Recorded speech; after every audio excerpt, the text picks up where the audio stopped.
engenheiro agrônomo, servidor efetivo do estado do Amapá, que pese tenha nascido na sua ensolarada Paraíba. Wesley Mendes Pedrosa está aqui na condição de representante do RURAP. O RURAP tem um nome bem grande, eu nem me arrisco a falar ele todinho aqui, vou deixar para o senhor que é da casa. Tudo bem, Wesley? E por que o apelido de Paraíba? Imagino que só por causa da sua terra natal. Tudo bem, boa tarde. Boa tarde. Exatamente, eu sou natural de Souza, na Paraíba. Souza? Mas estou radicado já no estado do Amapá desde o ano 2010. E inclusive trabalhei 10 anos e meio lá no município do Oiapoque. 10 anos e meio no Oiapoque? E há 2 anos que eu vim removido para cá por uma situação de tratamento de uma filha minha que foi diagnosticada com autismo. Senão acho que estaria até hoje lá. Gosta mesmo do Oiapoque? Bom, e nesse tempo todo do Amapá já toma nosso açaí? Com certeza. Eu acho que esse ditado também vale para o Pará e para o Amapá, né? Chegou no Pará, parou, tomou açaí e ficou. Eu acho que o Amapá também dá para ser estendido. É a mesma coisa, né? Bom, falar em açaí tem que ter farinha, né? Exatamente. E lá no Oiapoque, o senhor participou daquela assembleia dos povos indígenas e entre tantas coisas que eles pediram ajuda do pessoal da cidade, das nossas autoridades, eles têm problema com farinha. Como é que é isso? Hoje eles se encontram em total insegurança alimentar, posso falar, por conta de uma praga. Na verdade, é um conjunto de pragas que vem acometendo o cultivo da mandioca deles e a farinha está enraizada na cultura deles. É a fonte, eu posso dizer que a fonte principal do alimento dele é a farinha. E eu trabalhei lá, eu acompanhei de perto esse processo desde 2014 que a gente vem soltando alerta, né, dessas pragas, e só que agora tomou uma proporção mesmo, assim, saiu do controle. E eles pediram socorro nessa assembleia. Pediram socorro ao Estado, né? Nessa assembleia, quem participou?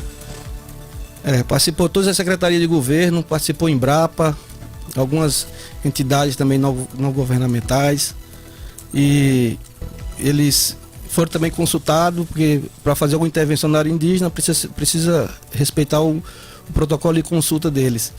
E naquela hora eles já de imediato aceitaram a ajuda e está sendo feito algumas tratativas para combater essas pragas e amenizar até mesmo com outros cultivos, outras culturas, para diminuir essa situação de insegurança alimentar deles. Bom, os indígenas tradicionalmente, originalmente, eles detêm um conhecimento na agricultura. Como é que é o trabalho deles lá? Certeza. E a gente também tem uma proximidade com eles. Eles já têm um histórico aí centenário de contato com a cultura branca, vamos dizer assim. E inclusive uns invocaram até alguns das situações da cultura dele, de reza,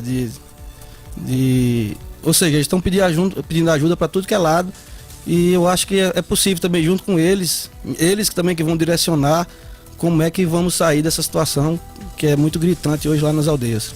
Eles estavam literalmente tendo que recorrer a ir à cidade comprar farinha para o dia a dia. Certeza, e inclusive lá o preço da farinha está R$13 o litro, e eles não dispõem desse... R$13 o litro. Eles não têm grana, eles não são assalariados, alguns estão passando por necessidade mesmo. E eles falaram que não queria cesta básica, não queria arroz e feijão, queria que esse problema fosse resolvido para eles voltar a produzir a farinha deles lá. Então o problema todo é um combate à praga. Que tipo de praga é? Olha, já foi diagnosticado mosca do broto, broca da haste, e tem alguns fungos que estão atacando as folhas. Esses fungos, essas folhas foram trazidas para cá, para Macapá. A Embrapa está isolando esses fungos, a gente ainda não sabe ao certo quais são. A gente pensa que é mais de um, entendeu? Então só o resultado dessas análises foliar. E tem também questão de problema nutricional. Os solos do Amapá, em tese, eles são pobres nutricionalmente falando, e eles não fazem muita intervenção de aplicação de adubo lá. A chamada correção do solo. Exatamente. Então, é um misto disso tudo. A gente sabe que não é um problema fácil de resolver. A gente não pode entrar também com qualquer medida lá, respeitando a cultura deles. Diferente da agricultura alternativa, que você pode entrar aí com um controle mais severo, lá não é o caso, entendeu? A gente não pode entrar também com variedades que de repente aí vai fugir um pouco daquelas que ele já trabalha. Então, a gente está tendo muito cuidado quanto a isso. Agora, o Wesley, essas pragas, o possível identificação que vocês chegaram aí, as suspeitas de vocês já podem dizer se é um caso isolado, pontual, lá da região da Aldeia do Manga, né? Ou se o Amapá está passando por esse mesmo problema? Olha, eu posso dizer que lá no Oiapoque, o Oiapoque por si só já é um município de dimensão continental. Então, vem acometendo mais de uma aldeia. E tem aldeia que uma certa distância de uma para outra, e a gente vem, como eu falei, começou muito, vamos dizer assim, algum reboleiro em alguma roça, e hoje está acometendo, hoje eu posso dizer quase que todo... O que é um reboleiro? Reboleiro é quando tem uma roça e só num lugar pequeno. É como se fosse uma roça grande e só numa área de 2x2 que aparece aquela praga, então acaba que isso é irrisório. Uhum. Então, como é que chega? Como é que identifica? Como é que a praga inicia o seu trabalho, hein? Olha, ela pode ter vindo de fora, e como eu falei, ela pode ser uma coisa... Trazida como? Trazida com maniva, que eles de repente alguém pode ter levado a maniva de um lugar. A gente está numa fronteira também que o trânsito de pessoas de repente intenso, né? Tem isso, é intenso. E pode ser também que essa praga estivesse lá, mas estava numa população reduzida, e agora com o tempo ela foi se multiplicando até tomar uma proporção agora. Né? Agora é bem maior. Um estágio assim devastador, né, com a produção deles. Certeza. E assim, aí o que é que está sendo feito? Né? Os técnicos do RURAP, técnicos da Embrapa, da Secretaria, estão se juntando para ainda montar uma estratégia de, vamos dizer assim, de combate, de controle, entendeu? E até mesmo a gente está pensando em outros projetos de curto prazo, como por exemplo a avicultura, que de repente pode suprir um pouco essa necessidade da farinha deles. Porque essas pragas daí da mandioca, a gente não sabe ao certo ainda quando isso vai ser sanado. Eles fazem tá aqui Humberto Bahia, registrar, agradecer a presença do nosso colega confrade Humberto Bahia. A mandioca é a base da alimentação deles, mas é aquele famoso beiju, ou eles usam farinha como a gente no dia a dia? Farinha, né? Farinha a base mesmo. dele é farinha, caça e peixe e açaí. Eles vivem em função desse. E a mandioca que, assim, não pode faltar. Uhum. Entendeu? Eles não substituem, e a farinha deles é muito peculiar, uma farinha muito palatável, vamos dizer assim. Pois não. Então eles, até comprando uma de fora, eles sentem muito nisso, porque é como, assim, uma farinha, eu sou suspeito de falar de farinha, mas assim, para quem é amante da farinha, ele sabe que tem farinhas e farinhas. Tem algumas que assim, não tem muito sabor, porque a goma é separada deles não. A deles é bem torrada, é uma farinha amarela, entendeu? Tem toda uma situação lá que eles fazem que faz com que isso seja diferenciada mesmo. E eles usam é assar que chama? Assar a farinha? É aquele sistema parecido com o nosso? Sim, aquele frigideirão gigante lá? Lá eles chamam de carbê, que é um forno, é o forno deles lá. É o forno deles, né? Agora, outra coisa, né? A Aldeia do Manga, eu tive na Aldeia do Manga, vamos lá, muito tempo atrás, né? Uma coisa que me chamou a atenção quando eu estive na Aldeia do Manga é que o refrigerante lá estava mais ou menos o preço, assim, até mais barato que muito mercantil na cidade, né? Era praticamente só o preço de custo que eles... Mas na época eu aprendi que o Manga era um grande entreposto de cargas, né? Tanto é que ele fica num cotovelo de rio assim, né? E várias outras aldeias se abastecem ou abastecem o Manga para distribuir. A farinha também funciona do mesmo jeito? Eles abasteciam outras aldeias? Com certeza, né? Quem vem da aldeia Cumarumã e Cumenê, que são as aldeias mais distantes e são as maiores aldeias junto com o Manga, eles passam pelo Manga. Então eles vêm pelo rio, descem no Manga e do Manga vão até a cidade do Oiapoque. Então acaba que o Manga realmente é um lugar onde transita muitos indígenas, e nessa hora o comércio ali já funciona. E ele não está tão distante do Oiapoque. Então acaba que o Manga é uma aldeia que eu posso dizer que está aproximadamente aí 23 quilômetros da cidade do Oiapoque, sendo que 18 é de asfalto. Então é como se fosse Macapá, uma zona um pouco assim mais periférica. Uhum. Tem ideia, Wesley, da comunidade lá no Manga? A população lá? Olha, os indígenas hoje do Oiapoque giram em torno de 8 mil indígenas. No Oiapoque inteiro? No Oiapoque inteiro. O Manga, eu não quero errar aqui, mas eu acho que gira em torno aí de 2 mil indígenas, 1.800 indígenas, ou até um pouco mais. É uma grande, deve ser a maior. a manga, cumarumã e cumendê são as maiores. Muito bem. Então, a partir da identificação é uma frente, né? Isolar o fungo é outra frente já científica aí. E a resposta mais imediata se diria alternativas com a avicultura, não é? Ou fornecer farinha também, passou por isso? Isso, nada está descartado, né? Porque vai depender de como a gente vai, assim, tem outros problemas também que a gente pode pontuar aqui.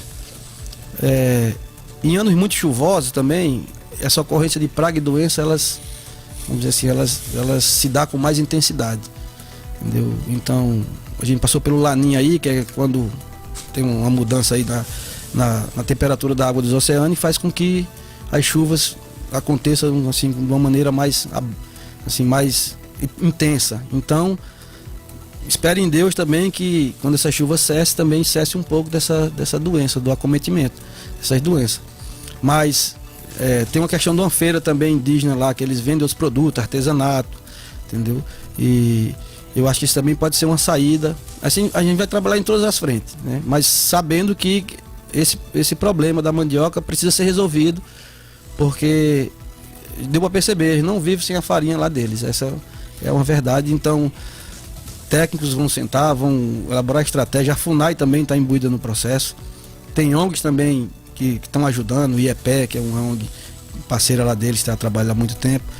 E muitas, assim, a avicultura não é uma coisa que a gente está levando, foi eles que pediram. Já tem um começo lá de uma avicultura lá na aldeia da beira do rio Iapoque, que eu também não posso estar levando, ninguém vai estar levando sugestões. Eles têm que ser o senhor das sugestões deles. Não adianta eu escolher por eles se uma coisa que de repente ele não está muito, assim, ele não quer aquilo. Então ele precisa se inteirar e fazer e ser também senhor dessas escolhas, vamos dizer assim, dessas saídas. Mas, como eu falei, são várias frentes para ver se ameniza essa questão de segurança alimentar que assola lá os povos do Iapoque. Tem o RURAP lá, qual é o efetivo de servidores que estão lotados lá no Iapoque? Tem. Hoje tem um engenheiro agrônomo, 5 técnicos agrícolas e mais 2 assistentes lá. Caramba, é um efetivo razoável, né? Ainda tem aquele Fiat Uno do RURAP ainda? Tem uma caminhonete também lá, uma Frontier. Tem patrimônio, né? O Fiat Uno tem no estado inteiro, né? Com o nome RURAP na porta. Tem. É um carrinho valente, né, para entender? Ele é econômico, a manutenção dele, também o consumo de combustível é bem pequeno, então... Se você tivesse que fornecer essa farinha para atender a demanda dos nossos indígenas lá, qual seria a quantidade de farinha? Qual é o consumo deles? Vocês têm essa ideia, essa projeção?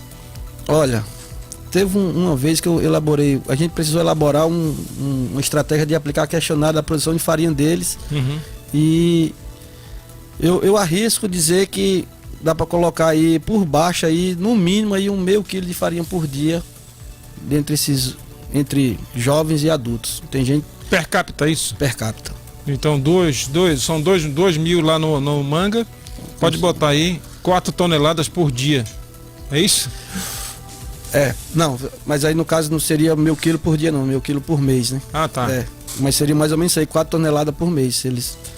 Entendeu? Senta aí, Bahia, até de casa. Bahia é uma enciclopédia. Senta aí, Humberto Bahia, jornalista, está fazendo assessoria de comunicação também por RURAP, eu nem sabia. Por volta de 4 toneladas por mês para atender toda Seja bem-vindo aqui, boa tarde, Humberto. Obrigado, Kleber, obrigado, Paraíba, obrigado ao seu rádio ouvinte. Eu também tenho uma pergunta já para o Paraíba. A solução alternativa também com alguma coisa biológica? Pode ser também para o combate a esse fungo? Combate. Certeza, tem algumas estratégias de controle natural ou biológico, entendeu? Que a gente pode lançar a mão. A Embrapa também já tem tecnologia disso. Mas tipo aí, assim, o predador natural. Exatamente, entendeu? Fungo que combate outro fungo. Então, inseto que combate larva de inseto. E a bovéria é um exemplo disso, entendeu? Tem alguns outros. A Embrapa está envolvida no processo, inclusive está indo, acho que até já foi, o técnico da Embrapa vai se juntar com os nossos de lá e vamos ver se a gente aplica algum desses ensaios lá envolvendo. E também tem algum repelente natural que a gente chama, entendeu? Tem fumo, né? Fumo, óleo de ninho, assim, a gente vai lançar a mão de tudo. O que der certo a gente vai tentar aplicar lá. Perdoe a minha total ignorância no assunto, mas o plantio de mandioca para a produção de farinha E os agregados, né? Os derivados aí da farinha de mandioca. Dá quantas safras lá no ano? Olha, o ciclo é por volta de 12 meses. Se planta hoje, Caramba, então tem algumas variedades que é um pouco mais acelerado, até com 9, 10 meses, quando tá tudo ok. Ou seja, mesmo que a resposta venha agora, a produção, a safra desse ano já foi. Tá totalmente comprometida. Se a gente conseguir resolver o problema, a gente dá para pensar aqui daqui a 2 ou 3 anos. Caramba. Então, Eles voltarem a produzir normalmente. Normalmente. Então, assim, a gente não adianta vender ilusão, né? Tem que ser pé no chão. O problema é grave, entendeu? Os alertas foram dados, como eu falei anteriormente, pelos técnicos.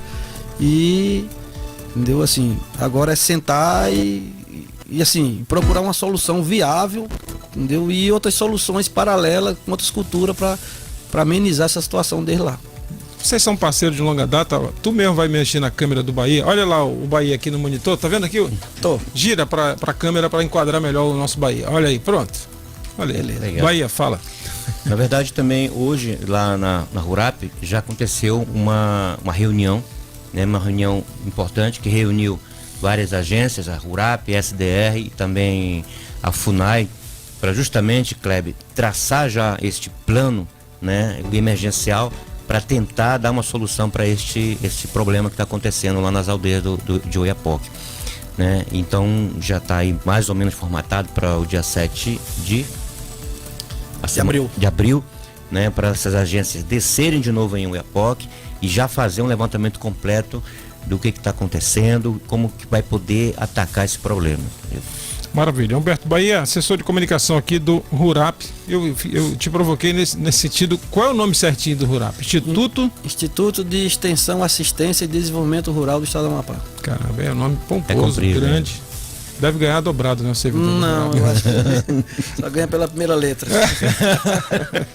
Olha, Wesley, queria te agradecer. Wesley Mendes Pedrosa é engenheiro agrônomo, servidor efetivo do RURAP. Muito obrigado, parabéns pelo trabalho e vá mandando notícias pra gente aí. Na hora, assim que precisar, é só nos chamar aqui que a gente vem aqui e informar o que está acontecendo. É um estado grande e às vezes acontece coisa na fronteira e o pessoal aqui fica totalmente a par. Beleza, obrigado, parabéns. Humberto, obrigado. Obrigado também, Kleber. E precisando, é só dar um sinal e a gente está aqui disponível de novo para falar o que está acontecendo, qual que vai ser a solução. E fica à vontade. Muito obrigado mais uma vez, Kleber. Obrigado.